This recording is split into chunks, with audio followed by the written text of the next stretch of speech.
And for today's video, dito naman tayo sa Rhodes. Alam nyo ba ang Rhodes ay isang isla sa Greece, bahagi ng grupo ng Dodecanese Island sa Aegean Sea. At dito din matatagpuan ang Palace of the Grand Master of Knights of Rhodes. Ay isang makasaysayang kastilyo na matatagpuan sa lungsod ng Rhodes, sa isla ng Rhodes, Greece.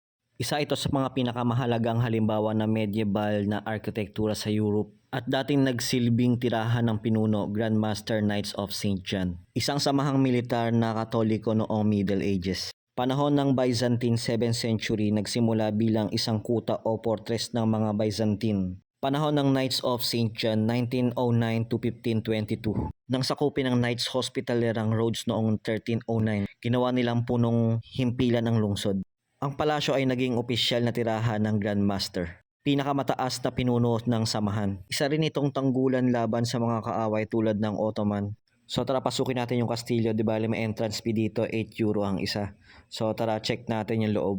Pananakop ng Ottoman Empire noong 1522. Nasakop ng mga Ottoman ang Rhodes at ginamit ang palasyo bilang bilangguan. At noong panahon ng mga Italiano noong 1912 to 1943, kung kontrolado ng Italy ang isla, muling inaayos ang palasyo bilang simbolo ng pamahalaang Italiano. Isa sa mga naging layunin ay gawing bahay bakasyonan ni Haring Victor Emmanuel III at ni Benedito Mussolini, bagamat hindi ito natuloy.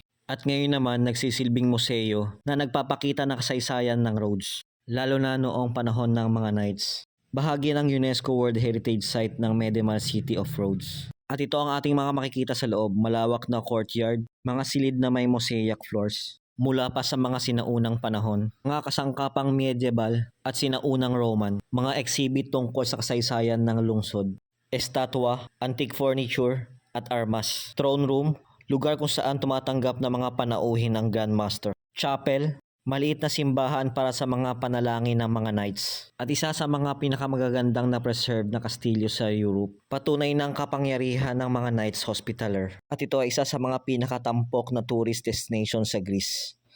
Thank you for watching guys. Sana nag-enjoy kayo.